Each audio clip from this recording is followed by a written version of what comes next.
And we're back. Welcome to No Direction, the Pathfinder news, reviews, and interviews podcast. I'm Ryan Costello. And I'm Jefferson J. Thacker, also known as Param.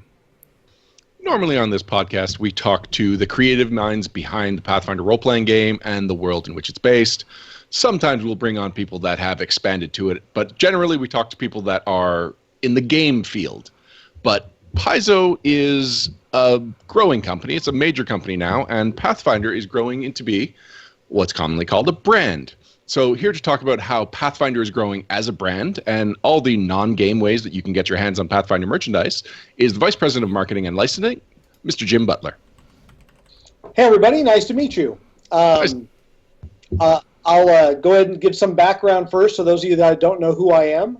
I'm Jim Butler. I started in the game industry in the 90s. I started work at TSR as a game designer on stuff for Forgotten Realms and Dark Sun and Dungeons & Dragons 2nd Edition. When Wizards of the Coast bought up TSR and saved our bacon, I moved out here to Seattle along with a bunch of other friends, and I went into the business side of things on the brand management side. So while I was there, I worked on Alternity and I worked on Spellfire. Some people may still remember me as the Spellfire Oracle at TSR, and I carried that on until we canceled it at Wizards. I did all the Dungeons & Dragons World stuff, so I did Forgotten Realms and Dark Sun and Dragonlance and all that sort of stuff.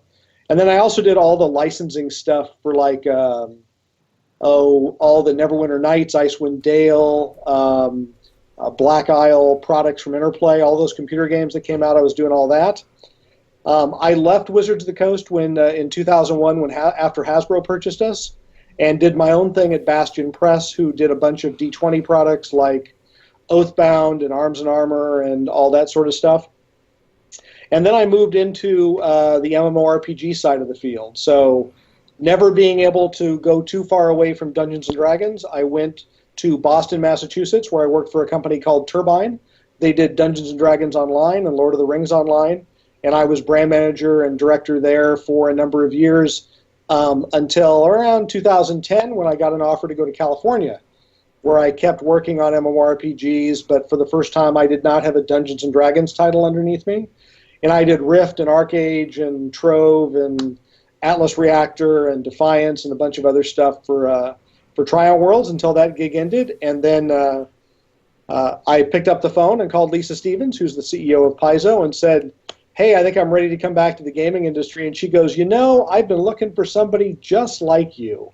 So that's what brought me here about 6 months ago now, I guess. Excellent. Now, we've all got fond memories of TSR, but we've also heard that the management side wasn't the, how do I say this politely? The greatest? It wasn't. So how were you the exception to some of the rumors we've heard about that? So I wasn't really in management at TSR. I was just one of the frontline game developers. I had great bosses. I had people like Tim Brown, who created Dark Sun, and David Wise and James Ward, who were my immediate bosses that did an awful lot of blocking and tackling for me. So we could actually focus on writing the great game products that we got out. The upper management was a little temperamental at times in terms of what they wanted to see and what was happening. I mean, when the layoffs happened, is during the dark times, they were actually still laying down marble flooring when the layoffs. So there were just these periods where reality didn't seem to sink, but you looked around at all these people, and the thing about TSR that was so great was you'd go there on nights and weekends, and there were still teams of people actually working. And that was kind of a great indicator about just how tight we were. And, Jim Ward and the rest of the team there really instilled into us, the mantra that deadline is king. You can do whatever you want to, but at the end of the day, we'd gather together even on disaster products to make sure that, we would get stuff done on time. Is that one of the things you say one of the positive lessons you took away from TSR? They had a very strict deadline culture that was reinforced pretty much everywhere. I think the thing I took away most from TSR, though, is just the camaraderie. I've worked in a lot of places, but I've never been as close to people as I was at that point in my life where, everybody from the guy in the warehouse to Charles, who did all the pictures for us, to the legal team. I mean, everybody in the trenches was, we were of common blood there. We were working together to get stuff done. Is that what ultimately brought you back to the gaming industry? The tabletop gaming industry specifically? Yeah, I think so. I did the computer game industry for quite a while, and while there are a lot of things I really love about it, the things I don't like about it are the, how shall I say, the extraction of LTV, lifetime value, out of customers. That's doing stuff like microtransactions and, how long does somebody stay, and all the other acronyms that are very good from a business finance point of view. I mean, and you have to have a certain level of them to be successful, but it's a kind of a negative in terms of, is the game any good? Is the game actually an enjoyable extension? Is this what people want to spend their time on? And you've seen over the years, on the MMORPG side of things, where most of the subscription-based games have collapsed and gone away. There's World of Warcraft and a couple of others that are out there. But the bar has been raised so far by World of Warcraft about what a subscription should get you that pretty much everybody else has gone away into free-to-play land, where it's about, I'm going to sell you a cosmetic set or a loot box or something else. And I'd done that for enough, and I wanted to go back to what I loved, and that was role-playing games on tabletop. So I came back. So this Now, is, before you... Go ahead, Pam. sorry. So we can look forward to random magic item packs for Pathfinder soon that changes Valros's hat color? Absolutely not. No, we would never do that. Although, no, I promise we won't do that. Oh, 4th I edition imagine already this tried passion that. I imagine this passion for gaming started before you were working in the gaming industry.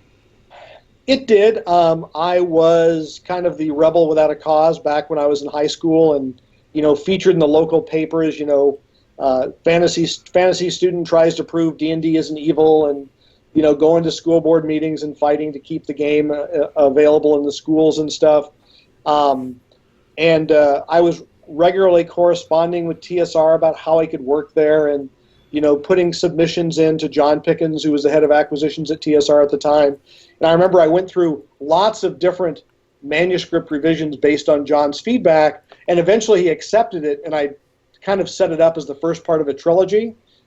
And he's like, this is great. I won't be able to make a decision until you send me the next two. And I went, ugh, I don't know if I can do all three of them in this way or not. So, but a couple years later, I was actually working at TSR, so it all worked out.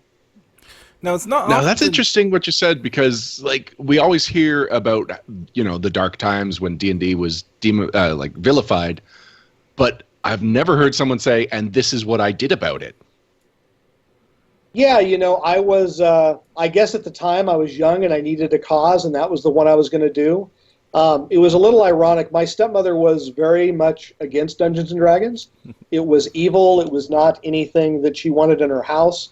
So I grew up in Wyoming. If you know where Close Encounters of the Third Kind was filmed with Devil's Tower in the background, I was about 40 miles away from there. So in the winters, it would get cold. It would be 30 below zero with wind chill, and I ran an extension cord out to my truck so that I could work on my D&D stuff out of my truck on pen and paper to get ready for the next weekend's game. So I probably wouldn't have been so vociferous in my attention to getting D&D done had my stepmother not liked it so little. If she would have just backed off, I might have even quit and gone on to something else, but it never happened. So I have a question about your title. Okay. So you're the Vice President of Marketing and Licensing. I don't know of any other president at Paizo. I am the only vice president at Paizo now. There's kind of the chief. There's Eric Mona, who's Chief Publishing Officer, and Jeff Alvarez, who's Chief Operations Officer. John Parrish is Chief Financial Officer, etc.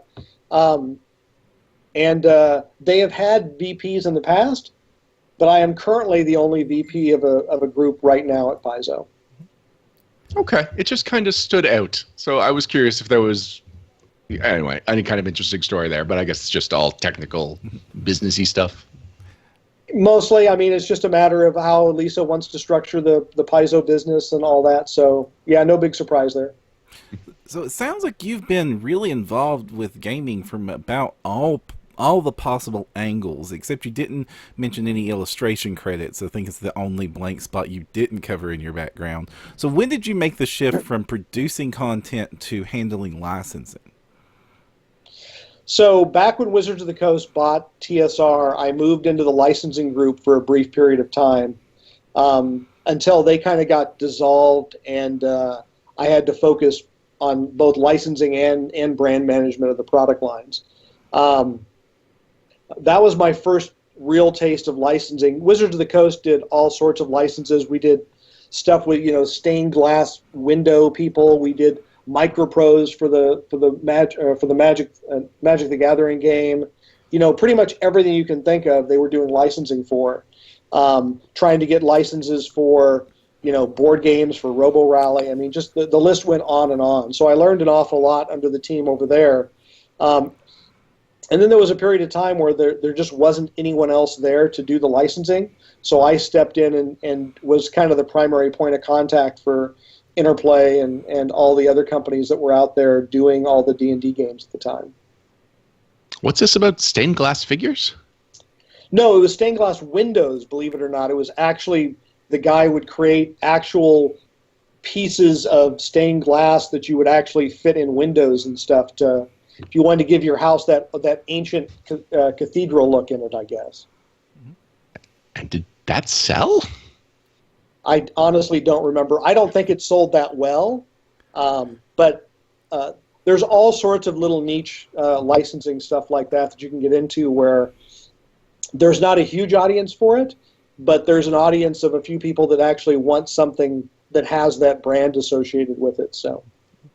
Yeah, I mean, I've seen advertisements from everything from D&D Play-Doh to a big wheel with the Advanced Dungeons and Dragons logo on it. So I can totally see stained glass windows and all sorts of other nonsense. Now, you made a very interesting mention. You started working with the licensing for the video games, right? Yep. And you mentioned some of our absolute favorites, Neverwinter Nights, Icewind Dale. So this is very relevant right now for Pathfinder, especially with Kingmaker on the horizon. So what goes into making sure that the licensing and the branding works well with a video game partner? So a lot of it has to do with making sure they're telling the kinds of stories we think are appropriate for the title. So Pathfinder and Kingmaker in specific, there's a story that you're telling there. You're going through, you're playing through, you're building up your kingdom as you go. And that's kind of what we look for is in terms of, initially when a partner comes up to us, they're like, well, I'm looking for a fantasy game to try to put my computer game into. And we're like, that's not very interesting. If you're interested in telling a story in the Pathfinder universe, we have these amazing stories to tell in, all the adventure paths. We have the Kingmaker, we got Ruins of Aslan, we got Crownfall that's coming up. I'm still going through Rise of the Rune Lords, which was the first one that they did. There's these epic stories we can tell, and computer games can kind of give people a more immersive, single-player view of them. And that's kind of what you're seeing happen in Kingmaker is there's a Kingmaker adventure path.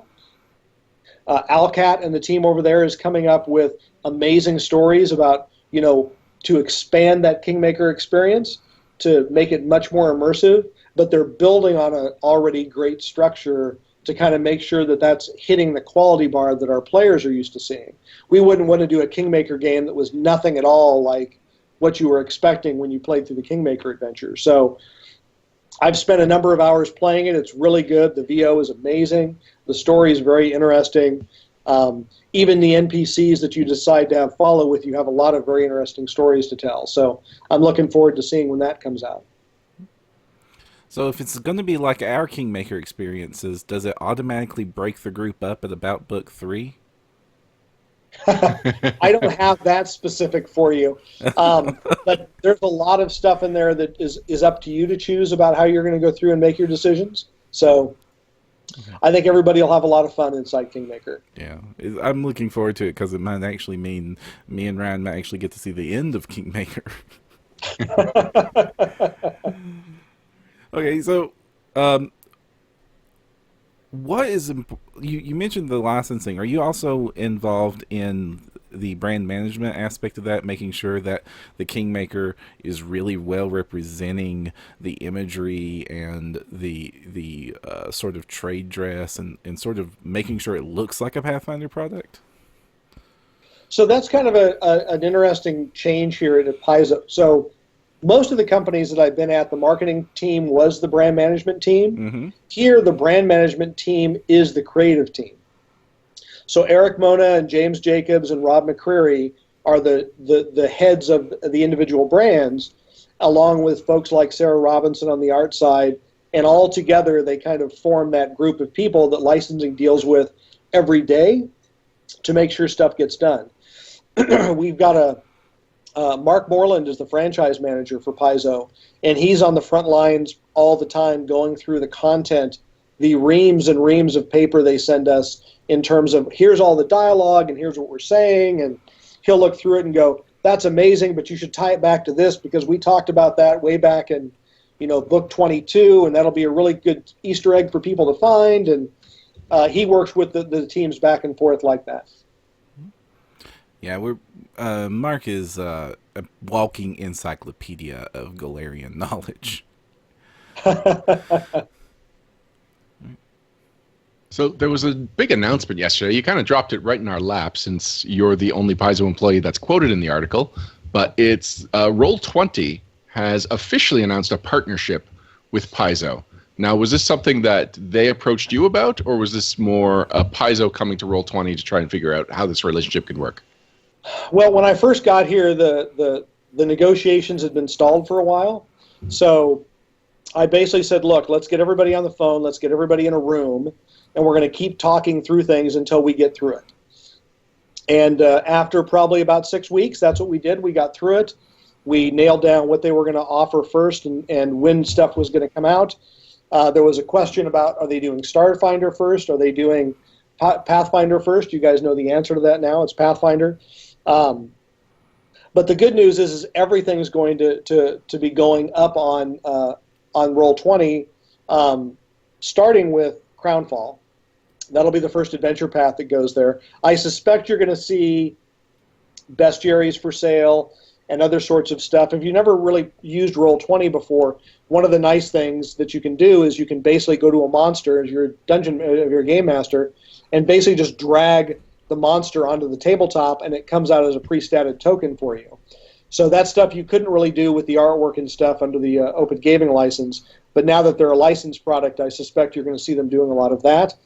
They released their character sheet sample that you could see, and next Tuesday, I believe, you'll actually be able to log in as a pro subscriber and actually play around with the new character sheet. And then a couple weeks later, Crownfall, the first adventure in that launches. So. Fantastic. Do you know when to expect the second volumes? Like, if we started on Crownfall as soon as it launched, would we be able to do a weekly game and content would keep up with our pace?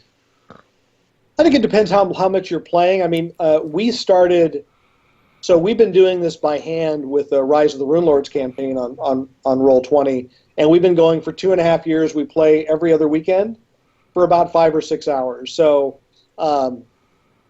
if that's the pace of your gaming group, yes, they're absolutely going to be way ahead of you. They haven't announced when the next ones are coming up because it really depends on whether or not they hit any speed bumps. Roll20 wants to make sure that before they make an announcement, they're certain they're going to be able to hit it. But I think you'll be able to see the other modules coming up pretty rapidly after it. So I'm surprised that it didn't launch with Rise of the Runelords, just based on Paizo's track record. We talked about that. I mean, I wanted to make sure that people that were already had that experience wouldn't look at it and go, "Oh, Rise of the Runelords, I've already gone through that. Oh, this new one's coming up." So we want to try to circle or try to create more energy around all the releases we're currently doing. So if it makes sense for a licensed partner to release a Crownfall product at the same time we're releasing Crownfall, we'd like that to happen. So what Crownfall, from what Chris... Go ahead, Barb. So what are some of the features that they're going to be able to produce for the Crownfall are you really excited about? I think just the fact that you'll be able to jump in and be able to experience the adventure. I'll be honest, I haven't looked through it yet because I don't want to spoil it, because I don't know if my GM's gonna actually run that one next or not. But they've done an amazing job being able to go through. You can, all the illustrations pop up about all the different NPCs you're going to run into, so you can share that around your virtual table. All the stuff you would expect virtual tabletop being able to do. The atmosphere, going through the dungeons and only being able to see the stuff your character can actually see. That's kind of an immersive environment that's hard to duplicate on tabletop. So, yeah. Although I've seen people use cards to do it a lot too. So. I love that you're in charge of Pathfinder licenses, but you're also not reading certain content because you don't want it spoiled in case you play it. You have excellent priorities. I read stuff I have to. Right. And then I have to try to play dumb when people ask me what's going on. Oh, I don't know. That could be anything. So, does it ever feel like sometimes you're opening up a book to read it and spoiling yourself? It's like you're diving on a grenade at Normandy. Sometimes. The things you do for King and Country, I'm telling you, it falls right into Crownfall. Now, traditionally, the maps that appear in the adventure paths, they cheat the grid. It's not a perfect one-by-one grid, and that makes importing them to Roll20 a little wonky. So how did you fix this for the licensed Roll20 experience? So we gave Roll20 all the original art files, and they made it work. Okay. So they're going to go through there and put grids on that make sense and make it all line up. There's actually tricks you can do it if you're normally used to scanning an image and putting it up on Roll20 yourself. I feel your pain. I've done that myself a number of times. But they've done all that work yourself, so you're not going to have to. And doors have already been flagged. Fog of War is already going to be implemented. Yeah, I believe Fog of War is stuff you can decide whether you want turned on, because they've also got advanced Fog of War now for stuff like, how much of the map you want to reveal behind you as you go through. So it's not quite as lonely of an experience going through the map. Oh, that's nice. So it's not just all blackness behind you, but you can kind of see this gray silhouette of where you've been. Now, if monsters are sneaking up, it's not going to help you because you're not going to see them, but you'll at least have a rough idea of the geography behind you. So what are some of the other license negotiations that we know about, the public knows about, that you've been involved with? Wow, there's a lot. Obviously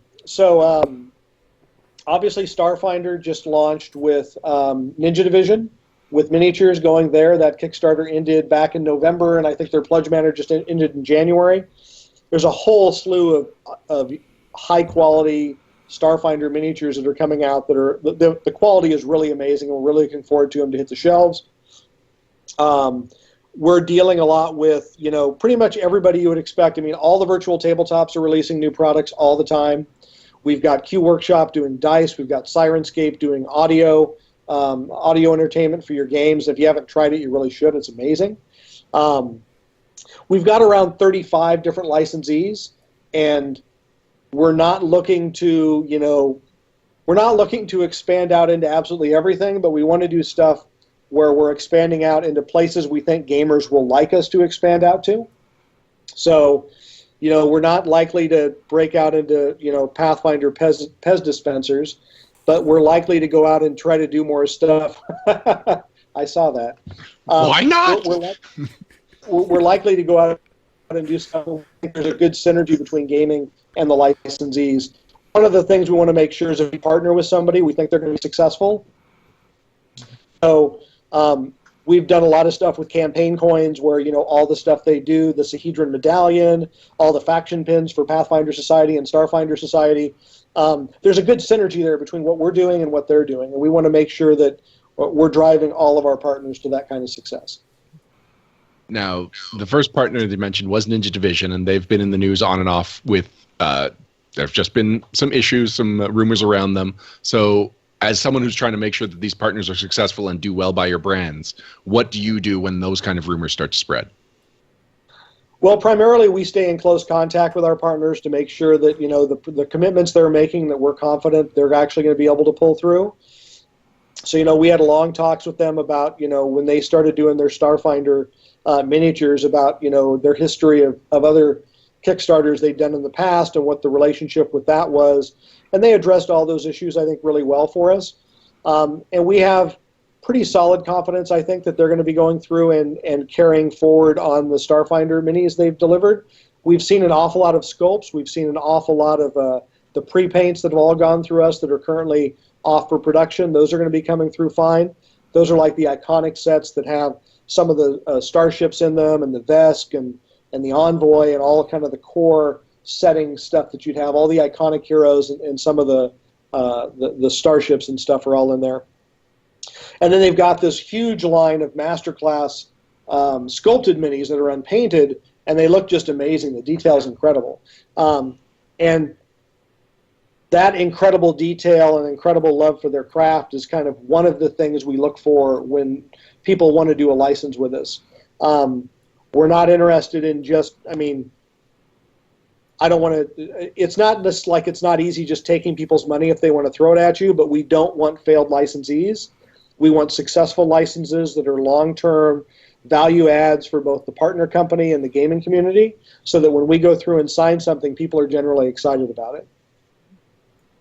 Yeah, that was probably also the impression people got when Pathfinder Duels was announced, because it's not a company that has a great track record. But then when the game came out, that's probably one of the best games that company has released.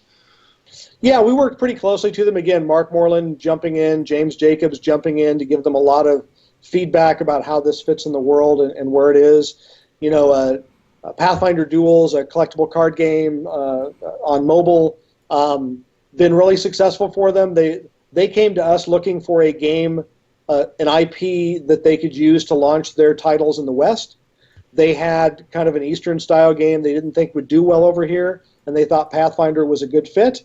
And we negotiated with them, gave them what we thought were, you know, the right sorts of images to build the sorts of decks they wanted to do, and that's worked out really well for us so far. So we're kind of excited to see what else comes forward in mobile, but they've been the biggest mobile release we've had so far. Let's talk about Pathfinder Pez dispensers. Oh, no. I'm just saying, if it's only goblin heads and you only have like cherry inside, so it looks like they've been decapitated and are just spewing viscera, cherry viscera. I'll tell you what, if I get that sort of thing, I might go forward with that, because that might All be right.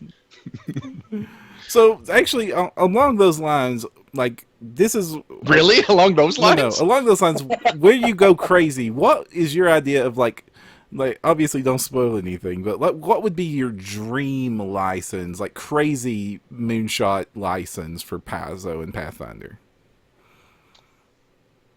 You know, one of the things I've learned in licensing is there aren't really any silver bullets. I mean, I think that the silver bullet is Pathfinder and Starfinder, and it's mostly just a matter of, you know, finding things we think are great value adds for how people play our games and experience our stories. So I wouldn't say there's a silver bullet and a great license that I'd really love to go after. I mean, clearly stuff like a Hollywood movie, a good one. I was involved in the Dungeons and Dragons movie. I never ever want to go through that again. And I had the easy side of it. My partner Cindy Rice was the one that got, you know, an awful lot of abuse over what happened with that, and it wasn't her fault. It wasn't our fault. It was just a painful experience that you just sometimes have to experience. So then what's the Pathfinder movie going to be like? Epic. Grand. Go on. Amazing. It's starring Brad Pitt, Angelina. No, we'd figure out something in there for a great cast and lineup for you, but we don't have anything along those lines to talk about right now. Getting stuff done in Hollywood is a painfully slow process. It's you know, there's an awful lot of great fantasy IP that's being looked at right now, with the success of Game of Thrones, and you know. Even though everybody panned the Warcraft movie made a lot of money, and I suspect you're going to see a sequel to that before too long. So, you know, not even to say anything about the Lord of the Rings movies and Harry Potter that done, you know, reestablished the genre. So that's kind of the bar you've got right now in terms of what we would expect. We would not want to put a movie out there that couldn't hit that quality bar. But you've thought about it. We have thought about it. I And see, that's not even crazy enough. I thought you were going to answer with like Pathfinder the theme park. Uh, huh. Is that where Black Magus spits you out over the dam and you try to survive the landing into the river? That's an excellent thing for a log flume ride. Absolutely. Yes, absolutely. Okay, so are you also involved with the comic line? We recently were interviewing Crystal about her work on the Pathfinder comics. Yeah, so I'll be honest. Eric and Crystal have been they have a lot of passion around those products, and they stay very closely in touch with Dynamite.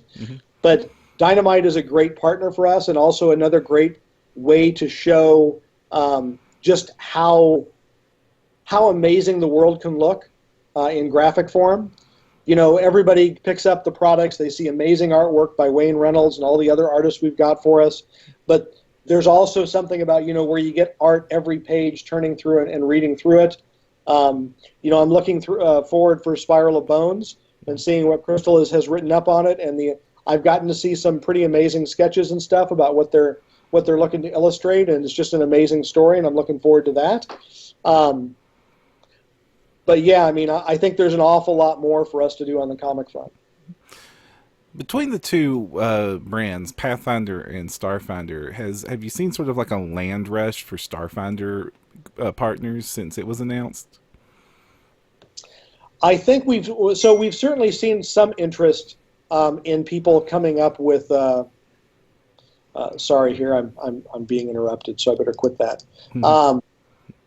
So we've certainly seen a lot of interest. We've had people contact us and say, "Hey, about this Starfinder thing. I'd love it if we could do, a computer game or this or that." They're just very early in the conversation right now, so there's nothing to announce. But yes, there are people interested, and yes, we're kind of looking through. And it's that same thing about synergy. We're just kind of coming out of, it wasn't until late November that we actually finally got the channel restocked with Starfinder product. So it's still going out there and still filling up that need that's been waiting. So we're working hard on kind of both leveraging that side of things about there's still a big sales demand out there on the retail side for the hobby, and then there's also all this other interest. So we're kind of marrying both of those together. And again, we're being picky. We don't want just anything. So some of the people that have come forward, we've said, well, thanks, but no thanks, but keep in touch. I think the hardest thing is there's a lot of people that come through and say, I've got this great idea, but they've got no money to actually go through and finish it. And Paizo, we made the decision a long time ago that, we're not in those particular business areas because we don't have the business expertise, and we don't really want to fund somebody else to hope they're successful. So we're looking for partners that actually have experience and the ability to actually go through and be successful in these areas without us having to do all the work. Are there some areas that Starfinder can branch into as a brand that Pathfinder can't? That's a good question. I think that right now the ground is so fertile for Starfinder in terms of what it can do that there are some easy things for us to do. Like, we got Starfinder on Hero Lab Online. We've got, all the virtual tabletop. Smiteworks announced last week that Starfinder is now official on their platform. So there's an awful lot of our current licensees that are trying to catch up because now we've basically doubled their work. And that is... Which makes sense because they've added a bunch of team members over on the gaming side. Mm-hmm. I'm here. We have other people here working for us now too to handle all that extra workload. But basically, we're going from a one brand company to a two brand company, three if you count the adventure card game that also has done really well. So, yeah, there's a lot of interest in it, and I think in terms of whether there's something that only Starfinder can do, nothing really leaps to mind other than there won't be a sci-fi movie with Valeros, I don't think. But we could have a sci-fi movie on the Starfinder side. You mentioned the adventure card game, and one thing that I've found curious about the way Pathfinder has branched out is that there have been a lot of other Pathfinder games, which is strange considering Pathfinder is a game. So, are there still opportunities? Like, are there other ways you could reach gamers that the role playing game is not reaching? And is there a reason that's been one of the most aggressive ways that Paizo has explored licensing? Yeah, I mean, I think certainly like on the adventure card game front, it's something that's very close to everybody. You know, everybody knows card games. Most people came from Wizards of the Coast or have some tie back to them, so they kind of understand how that stuff goes. We worked with Mike at Lone Shark Games for Mike Selinger at Lone Shark Games for quite a while to have them go through and design the adventure card game stuff, and that's worked really well for us. But I think there's also opportunities for us to go on and do things like board games and other sorts of things that still expand that Pathfinder experience to something that's maybe a 2-hour game session instead of, a full lifetime role-playing experience campaign that never ends. Now, why would you ever want it to end? Exactly. See, I don't understand that either. We've got a question. I'm not going to stop playing Pathfinder until the timeline catches up with Starfinder. And now they're both going at the same time, so how's that ever going to happen? It starts somewhere. Oh, okay. Okay, we've got a question from chat from Justin Franklin. He asks, when are we getting the Starfinder card game? That's a good question. I don't have an answer for you right now. I don't have anything to announce, but certainly the adventure card game has done well, and there is certainly room for a card game for Starfinder, but nothing that we can say anything about now. Indeed. Skittermanders are the goblins of Starfinder. Now we've got a goblin bank, we've got goblin plushes. We don't really have any Skittermander merchandise yet. What's going on there? Oh, we love our Skittermanders. We've been investigating some of the other stuff we could do for Skittermanders. I mean, the only thing that's available now, and that's if you were part of the Kickstarter, is the Ninja Division Skittermander minis. And there are 3 flavors. There was the Whelps and the Skittermanders and the Skitterlings, I think was the other one. But there's 3 flavors of them there you could have gotten the Kickstarter. But, yeah, we'd like to do more with Skittermanders. I think they're awesome. Did you guys see Skittermanders coming? I know you guys were aggressively marketing space goblins, and then the little fur balls with laser swords show up? Yeah, when we looked at the Skittermanders, we thought they were going to be big, but I think they were probably a little bit bigger than even we thought. There's just a lot of love for the little guys. So, I mean, that's part of the thing is whenever you produce any sort of role-playing game, you never really know what the gamers are going to glom onto, but you can have a pretty good idea. And when we saw the Skittermanders coming through, I think everybody said, okay, these guys are going to be really, really cool. They came together well rules-wise. They came together wise illustration-wise. And they're just a cool addition to the game. So there wasn't any kind of lifetime investment algorithm that you plugged into Starfinder and the Skittermanders came out the other side? No, unfortunately. No LTV calculations are in the Skittermander universe. So, have there been any aspects of the products that have exploded or gotten a following that has surprised you?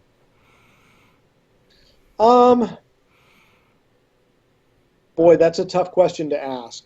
I would say that's probably a better question for Eric Mona in terms of what he's been surprised about over the years. In the 6 months I've been here, I was surprised about how strongly Starfinder launched. I mean, we expected Starfinder to launch strong, but when we sold out of all the books in 6 hours at Gen Con, we knew it was going to be a monster of a release. We immediately did a reorder, and then within 2 weeks of us getting back, that reorder was gone, and we hadn't even received it yet, so we did another one, and it kind of kept going on about just whenever you decide how many copies of something you're going to print, you go, well, we sold X number of that one, we think this will be 20% better. And sometimes you're right, and sometimes you're way wrong. And in Starfinder's case, we were way wrong, and it took a couple of shots at reorders to get it right. We have some footage. Wait, so what print run are we up to? I don't know what the official print run, edition number is. I don't think they've made corrections yet, but I know we've had 3 separate printings of it. Wow.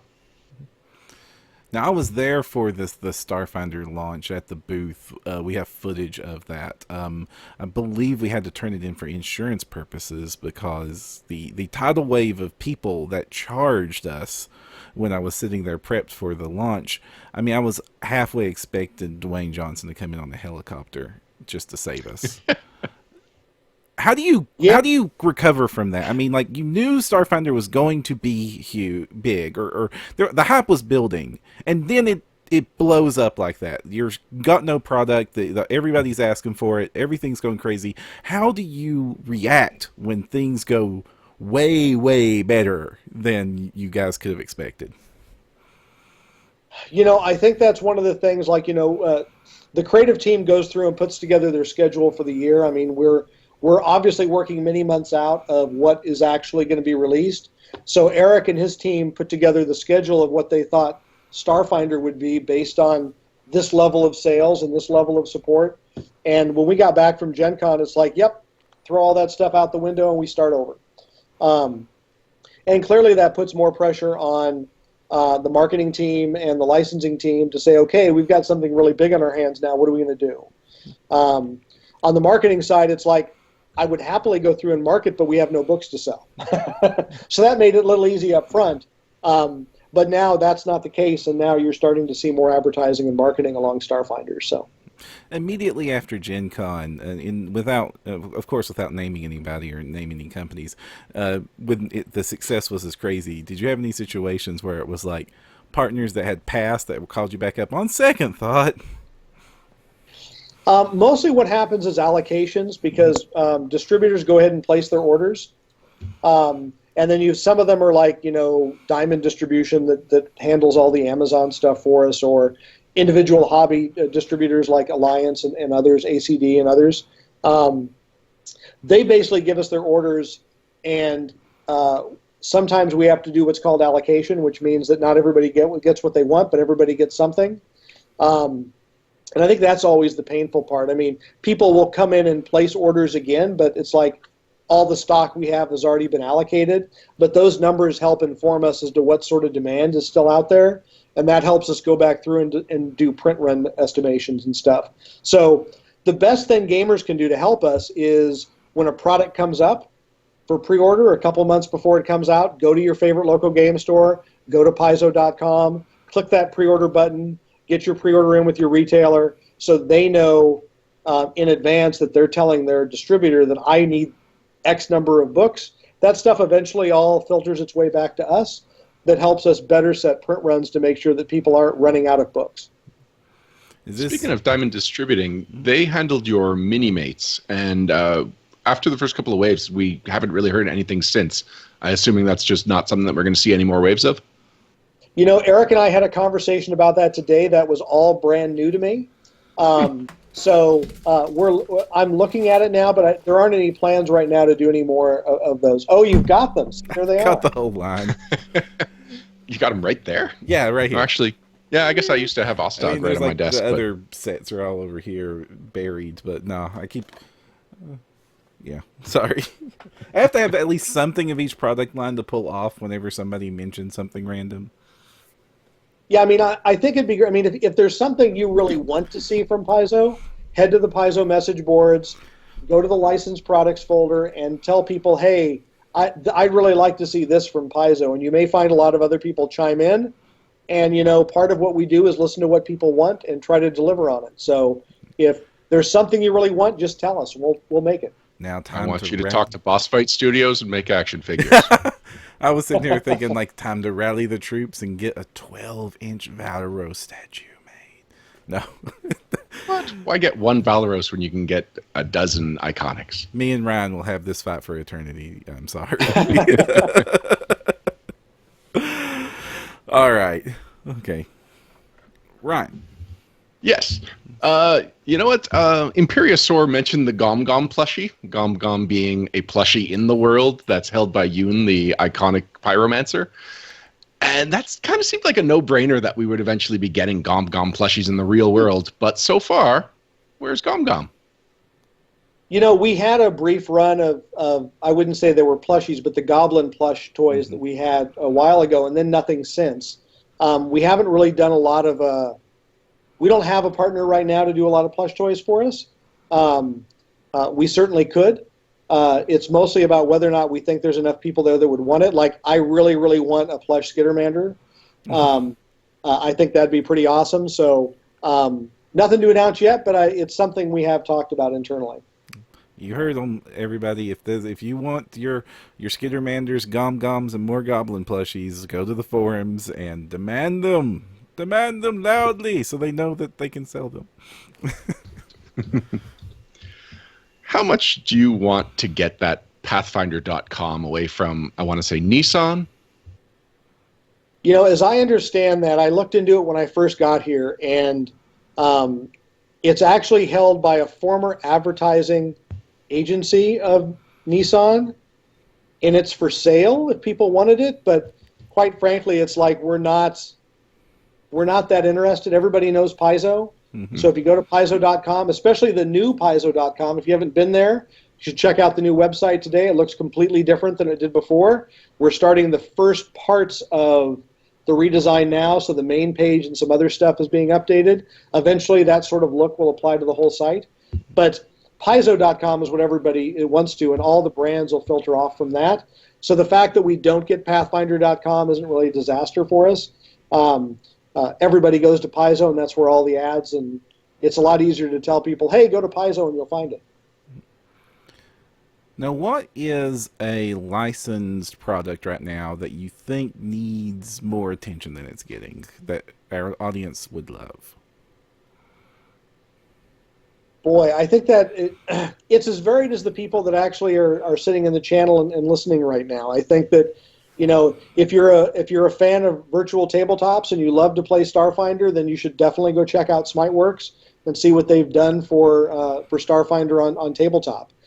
For character generators, there's only one great option, and that's Hero Lab. Go to Hero Lab, check out Starfinder, check out Pathfinder, and build characters in a way that you've never built them before. It's like having a dashboard of every possible option you can choose and trying to figure out how you want to build your perfect character. I think probably the most, I don't want to say unrecognized, I think the thing that is easy to overlook are stuff like audio additions for your game.